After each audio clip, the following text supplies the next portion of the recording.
नवाबों की नगरी मलिहाबादी आम के लिए मशहूर जिला लखनऊ में किसान तक का किसान कारवां अपने 24वें पड़ाव के तौर पर नटौली गांव पहुंचा, जहां पर किसानों ने बढ़ चढ़कर हिस्सा लिया। वहीं कृषि वैज्ञानिकों से लेकर कृषि अधिकारियों ने किसानों को खेती से जुड़ी हुई सरकारी योजनाओं से लेकर खेती में हो रहे नए नए बदलाव और आधुनिक तकनीक की खेती की जानकारी दी। तो आइए जानते हैं उत्तर प्रदेश के 75 जिलों के इस महा कवरेज में नटौली गांव के किसानों ने किसान कारवां कार्यक्रम से क्या कुछ सीख कर गए और जो तमाम जो एक्सपर्ट थे उन्होंने क्या कुछ जानकारियां दी। लखनऊ जिले के नटौली गांव में आयोजित किसान कारवां कार्यक्रम के दौरान कृषि वैज्ञानिकों ने जहां किसानों को खेती से जुड़े कई अहम और नई जानकारियां दी, वहीं अधिकारियों ने सरकार द्वारा चलाई जा रही खेती और पशुपालन से जुड़ी योजनाओं के बारे में अवगत कराया। कार्यक्रम के पहले चरण में कृषि विज्ञान केंद्र अयोध्या के वरिष्ठ वैज्ञानिक डॉक्टर विनायक प्रताप शाही ने किसानों को सब्जी की अगेती खेती और दलहन फसलों की खेती से जुड़ी जरूरी जानकारियां दी। आजकल बात होती है कि अभी आप देखिए फरवरी का महीना है, सब्जियों की खेती करना है, तो सब्जियों की खेती में आप देखते हैं किसान भाइयों, अब आने वाले समय में कुछ किसान जागरूक होते हैं तो जनवरी के महीने में, दिसंबर लास्ट में पॉली बैग में लौकी, करेला और कद्दू की नर्सरी तैयार करके, और जैसे ही अब मौसम गर्म हो रहा है उसको खेत में लगा देंगे तो आपकी अगेती कद्दू वर्गीय फसल को आपको तैयार कर लेंगे, जो बाजार में जाएगी वो 10 से 15 दिन में आपको अगेती और उसका बाजार भाव अच्छा मिल जाता है। तो जहाँ तक बात है, इस समय अगर लगाने का समय है, लौकी है, करेला है, कद्दू है, खीरा है, आपका भिंडी है और लोबिया है, ये तमाम ऐसी टमाटर की जिसकी नर्सरी तैयार है तो टमाटर की स्टैकिंग बीज से अगर 1 एकड़ में खेती करते हैं तभी भी आपको अच्छा आमदनी प्राप्त होगा। तो ये हम तकनीकी और कुछ किसान भाइयों, चूंकि सरकार की मंशा है कि हम दलहनी फसलों को बढ़ावा दें, तो उसमें चाहे आप इस महीने में मार्च का महीना है, फरवरी लास्ट मार्च के 15 मार्च तक आपको जिस खेत में खाली है तो आप उड़द और मूंग की खेती आप कर सकते हैं, जिसमें हमारी जो खेत में दलहनी फसलों का समावेश करना बहुत जरूरी है। और अगर आप दलहनी फसल लगाते हैं तो आपकी पैदावार भी, और जो उसके बाद जब धान की खेती उसमें रुपाई करेंगे। दूसरे चरण में इफ्को के लखनऊ क्षेत्र प्रबंधक शिवचंद शुक्ला ने किसानों को उर्वरकों के छिड़काव से जुड़ी जरूरी बातें बताई। सारे हमारे जो लोग हैं जो किसान तक ये चीजें पहुंचाते हैं, उनकी भी गलती होती है। वो क्या कहते हैं, जैसे बोरी के साथ आपको दे दिया, अब उस पे लिखा तो है कि कैसे इस्तेमाल करना है, लेकिन हमारे किसान भाई ज्यादातर इतना ध्यान नहीं देते। तो वो कह देंगे ठीक है जाना ऐसे डाल देना, तो कोई किसान तो पता चला वो यूरिया में ही उसको जो है मिक्स किया और खेत में डाल दिया। जो बोरी वाला यूरिया आप लाए उसी में बोतल मिलाई और उसको खेत में डाल दिया, तो उससे इसका लाभ नहीं होगा। क्योंकि नैनो उर्वरक जो ये हमारे हैं, नैनो यूरिया या नैनो डीएपी, इनका सही समय और सही तरीका ये बहुत आवश्यक है इसको डालना। तो नैनो यूरिया का जो सही टाइम है आपका डालने का, देखिए गेहूं की फसल जैसे आप करते हैं, ठीक है, बुआई के समय जो भी आपको यूरिया डालना है आप डालिए। उसके साथ साथ पहले पानी में जब आपकी फसल की बढ़वार उतनी अच्छी नहीं होती, पत्तियां उतनी ज्यादा विकसित नहीं होती हैं, तो आपको दानेदार डालना है, ठीक है। उसके बाद जब दूसरा पानी आप लगाते हैं 35-40 दिन के आसपास, तो उस समय फिर आप नैनो यूरिया का इस्तेमाल करिए, ठीक है। 35 से 40 दिन की जब आपकी फसल होती है तो उस समय आपको नैनो यूरिया का इस्तेमाल करना है। और एक टंकी में आपको कितना डालना है, 2.5 ढक्कन। पीठ वाली जो टंकी है, एक टंकी में 2.5 ढक्कन। 2.5 ढक्कन का मतलब ये हो गया, एक जो हमारा इसका ढक्कन बनाया गया है वो 25 ml का बनाया गया है, ठीक है। तो लगभग 60 ml के आसपास जो है हमारे एक टंकी में आपको नैनो यूरिया डालना है, और उसके बाद आप स्प्रे कर दीजिए। यानी 1 एकड़ में लगभग आपका जो है 125 लीटर पानी लगता है, या 8 से 10 टंकी जो है आपके इस्तेमाल होती है। 8 टंकी में आपका आराम से जो है 1 एकड़ हो जाता है, और ये 8 टंकी की ही लगभग ये। किसान कारवां के तीसरे चरण में लखनऊ जिले के उप कृषि निदेशक विनय कौशल पहुंचे। यहां उन्होंने किसानों को फार्मर आईडी से जुड़ी जरूरी जानकारियां दी। दूसरा मैं कहूँगा कि खेती की बात करते हैं तो खेती में ज़रूरी है कि 2-3 बातें जो कि हम लोगों को बड़ा कॉमन शब्दों में कहें तो जानना जरूरी है। एक तो शुद्ध लाभ आपको खेती में कैसे मिलेगा, उसके लिए सबसे ज़रूरी है कि जब आपकी लागत कम हो गई, एक तो ये तरीका है कि खेती कर रहे हैं आप, खेती में या तो लागत कम कर दीजिए तब आपका लाभ बढ़ेगा। दूसरा तरीका है या तो जो आपका उत्पाद है, जो फसल कट के आती है, उसका मूल्य संवर्धन कर दें। मूल्य संवर्धन का मतलब क्या हुआ कि जैसे आप ऐसे ही अपना अनाज ले जाके बेच देते हैं, फिर उसके बाद जो है कि जो बड़े बड़े कंपनियां हैं उसका प्रोसेसिंग प्लांट लगा देती हैं। ठीक है, मान लीजिए आपने गेहूं का उत्पादन किया, ऐसे बेच दिया, लेकिन कंपनियां उस गेहूं को नहीं बेचेंगी, वो उसका आटा बनाएंगी, उसका दलिया बनाएंगी। इसी तरीके से आपका चावल के साथ है। ठीक है, फिर दलहन फसलों में भी ऐसे ही है। ठीक है, तो मेरा ये कहना है कि पहले वाले एस्पेक्ट पे हम लोग आते हैं कि किस तरीके से लागत कम करनी है। देखिए, लागत अभी जादूगर भाई ने बताया, आप लोगों को समझ में भी आ गया होगा, 20 रोटी और 5 रोटी वाले काम से। और अभी इफको के जो यहाँ पे रिप्रेजेंटेटिव थे, उन्होंने भी आप लोगों को बताया कि किस तरीके से हमें उर्वरक एक सीमा तक प्रयोग करना है। ठीक है, और आजकल आप लोग देख रहे होंगे कि इसमें जो है कि बहुत सारे ऐसा भी मतलब विधाएं हैं जिसको यदि हम लोग प्रयोग करें तो हम लोग जो है कि रसायन को पूरी तरीके से रिप्लेस भी कर देंगे। उसमें सबसे बड़ा नाम आता है जैविक खेती और प्राकृतिक खेती का। चौथे चरण में IISR की गृह वैज्ञानिक डॉक्टर विनिका सिंह ने किसान कारवां कार्यक्रम के जरिए महिलाओं एवं युवतियों को खून की कमी को पहचानने का तरीका बताया।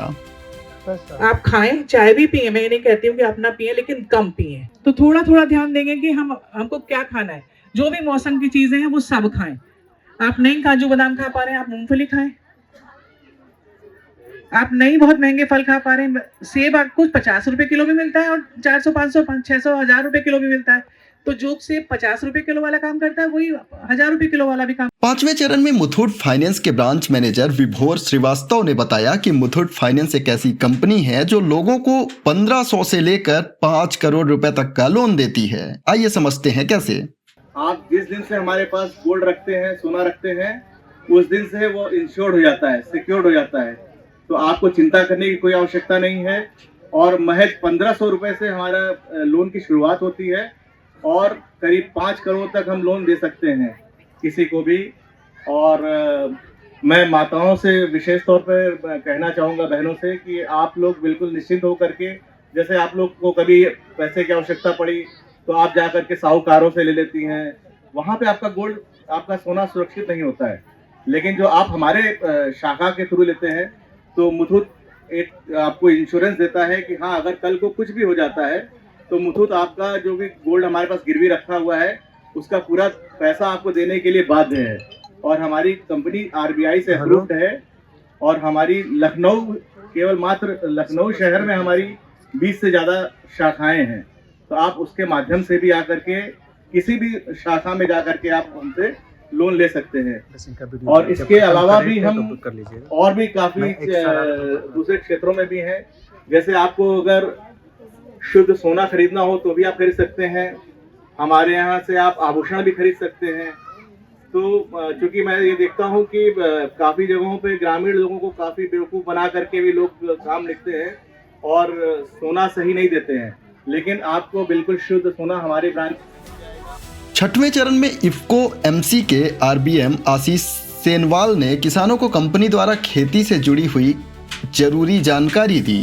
फफूंदी नहीं मिल पाते हैं, तो उसके लिए इफको ने क्या किया, एक जापान की कंपनी है मित्सुबिशी कॉर्पोरेशन, उसके साथ एक ज्वाइंट वेंचर बनाया इफको MC क्रॉप साइंस के नाम से, जिसके अंतर्गत फसल में प्रयोग होने वाले सभी कीटनाशी और फफूंदनाशी अपने सहकारी समितियों के माध्यम से, एग्री जंक्शन या FFDC के माध्यम से किसानों तक पहुंचाने का काम किया। अगस्त 2015 में जब यह संस्था शुरू हुई थी तो मात्र हमारे पास 15 उत्पाद थे, लेकिन आज के समय में लगभग 80 से 85 उत्पाद हैं। ये दिखाता है कि हमारी खेती में इफको के उत्पाद बहुत ज़्यादा पसंदीदा बन चुके हैं और काफ़ी पॉपुलर हो गए हैं। अभी आपके क्षेत्र में मैं अगर बात करूं पूरे लखनऊ जनपद की, अभी जायद का मौसम शुरू होने जा रहा है, तो इस मौसम में या तो हम सब्जियों की खेती करते हैं, मेंथा की खेती करते हैं, और आम जो कि मलिहाबादी आम आपको पसंद है, आपको पता ही है कि सब जगह इसकी बहुत तारीफ की जाती है, उसकी भी खेती की जाती है। उत्पाद के बारे में बहुत ज्यादा मैं इसलिए नहीं बता पाऊंगा कि आप लोग कंफ्यूज हो जाएंगे, लेकिन कुछ मुख्य चीजें हैं जो हमें खेती में करना चाहिए। एक तो जो भी फसल हम बोने जा रहे हैं उसका बीज को उपचार करके हमें अवश्य बोना चाहिए। जैसे बच्चों को हम पोलियो का टीका लगाते हैं कि हमारे बच्चा अगर स्वस्थ रहे, उसमें कोई बीमारी ना आए, पोलियोग्रस्त ना हो, इसी तरह से हम फसल पे भी टीकाकरण करना बहुत आवश्यक है। मैंने जैसे ग्राम प्रधान जी से यहाँ पे बात हुई थी, तो यहाँ पे धान और गेहूं आप लोग प्रमुखतः करते हैं। धान और गेहूं को बुआई से पहले यदि हम बीज उपचारित करके बोते हैं तो उस फसल में आने वाली बीमारियां नहीं आती है। कई बार क्या होता है कि बीज के अंदर पहले से ही बीज जनित बीमारी मौजूद होती है, और जिसका प्रयोग करने से आप देखते होंगे कि खेत में पूरे कई बार जमाव नहीं हो पाता है, या जमाव होता है तो उसका दाना सही नहीं बन पाता है। अभी गेहूं की बाली निकलेगी तो बहुत सारी काली बाली निकल जाती है, या दाने के अंदर काला पाउडर सा जम जाता है। तो इसके लिए सिर्फ एक ही इलाज है, इसको बीज को बुआई से पहले हम बीज को उपचारित करके बोएंगे तो ये बीमारियां नहीं आएगी। जैसे गेहूं में कंडुआ रोग या फिर करनाल बंट, दो मुख्य बीमारी आती है जिसमें हमारे पूरे गेहूं का बीजी उत्पादन खत्म हो जाता है, उसका रेट भी नहीं मिलता है। तो इसके लिए हमारे पास यामाटो यानी कार्बनडाजिम एक उत्पाद है जिसको 2-2.5 ग्राम प्रति किलो बीज के हिसाब से आप उपचारित कर सकते हैं, और ये जो बीमारियां बाद में आती बाली निकलने के बाद, इनको आप रोकथाम कर सकते हैं। उसी तरह से अभी आगे आने वाली जायद की जो भी फसलें आपके पास हैं, आप कद्दू वर्गीय फसलें यदि लगाने जा रहे हैं तो उसको भी आप बीज उपचारित करके बोएं और भूमि को भी उपचार करें। 7वें चरण में हार्वेस्ट पल्स कंपनी की अधिकारी जेन फ्लोरिना ने अपनी कंपनी के बारे में बताते हुए कहा कि उनकी कंपनी किसानों के लिए बेहद जरूरी काम कर रही है। बायो फोर्टिफाइड वैरायटी को लेकर उन्होंने क्या बताया, आइए सुनते हैं। 50 है और इस तरीके की कुछ और वैरायटियां हैं, ABH 1200। इन वैरायटियों में क्या है, इनमें आयरन की मात्रा ज्यादा है, मतलब लौ उसमें पाया जाता है। इसको खाने से क्या होगा कि आपको अलग से आयरन की गोलियां नहीं खानी पड़ेगी।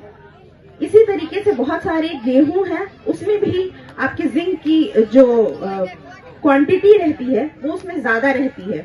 और ऐसे जो फसल है उसको हम कहते हैं bio fortified crop, bio fortified की फसलें। और अगर आप ध्यान दिए होंगे तो 2024 में हमारे माननीय प्रधानमंत्री जी मोदी जी, उन्होंने 11 अगस्त 2024 को लगभग 61 फसलों में 109 वैरायटियां निकाली बायो फोर्टिफाइड क्रॉप्स को लेकर के। तो मैं आती हूँ हार्वेस्ट प्लस सोल्यूशन की तरफ से, और जो हमारा संस्था है ये आप जैसे किसानों के बीच में काम करता है और आप लोगों के बीच में एक तरीके से इस इंफॉर्मेशन को, इसके प्रति अवेयरनेस को बढ़ाता है। और हमारा यही प्रयास है कि ये बिल्कुल बेसिक लेवल से जो हमारे किसान भाई बहन है इसके बारे में जाने और इस तरीके के वैरायटी का चुनाव करें, इस तरीके की वैरायटी को वो अपनाएं।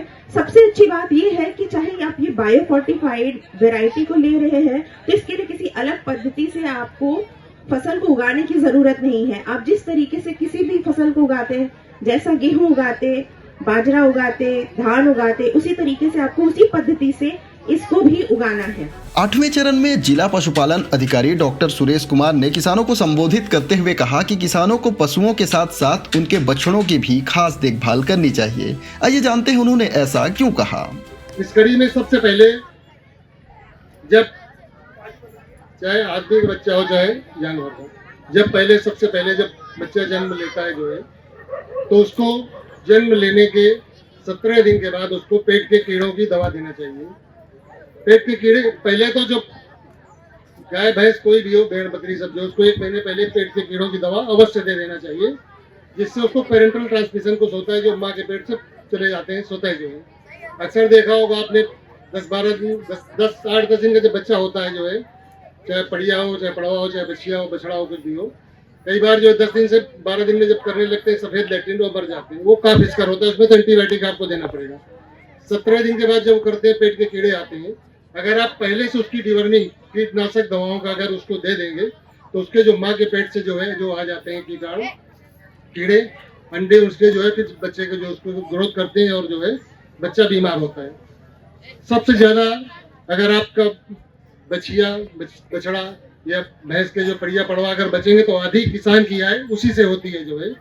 अगर बछिया बच गई या भैंस में तब तो गाय के बछड़े तो नहीं बिकते हैं जो है, क्योंकि उसकी मार्केट वैल्यू वो हम लोग छोड़ देते हैं उसको जो है, और वो हमारी समस्या हमारी फसलें चाहते हैं।